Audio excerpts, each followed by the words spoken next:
I never planned for this to happen. I never thought I would do something like this.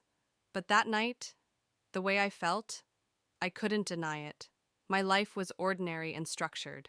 I had been married for 3 years, dreaming of building a family with my husband, Ethan. From the outside, our marriage seemed perfect. At least that's how it looked. But the emptiness inside me, the loneliness, no one saw it. Not even me. I had no idea that night would change everything. Ethan was away on a business trip. He had been working late nights for weeks, and we barely spent any time together.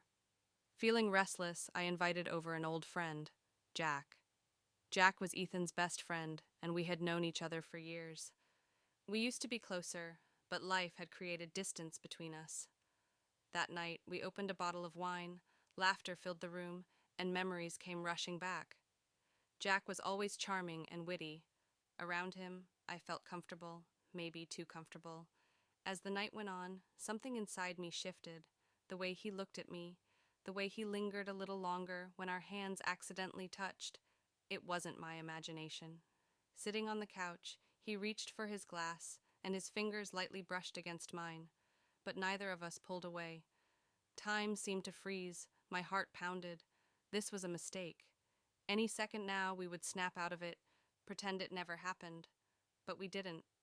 I hesitated for a moment, then, almost unconsciously, I let my fingers move against his. A small motion, yet it sent shivers down my spine. Maybe I should go, Jack whispered, his voice low. But his eyes said he didn't want to leave. Yes, maybe you should, I murmured. But I didn't move. I didn't stop him. And then it happened. He leaned in slightly, his breath warm against my skin. My pulse raced. Our lips were just inches apart. Then my phone rang. The sharp sound jolted me back to reality. I pulled away, heart hammering in my chest. I looked down at my phone. Ethan's name flashed on the screen. This was a sign. Taking a deep breath, I answered with trembling fingers. Hey, sweetheart. Ethan's voice was calm, familiar. And in that moment, I realized what I had almost done. Maybe I had already done it. Jack looked at me, understanding written all over his face. He stood up, adjusting his jacket. I guess I really should go now, he said with a small, knowing smile. I watched him as he walked to the door. When I heard it close behind him, I exhaled a breath I hadn't realized I was holding. Everything had changed that night. I could stop this. But did I really want to?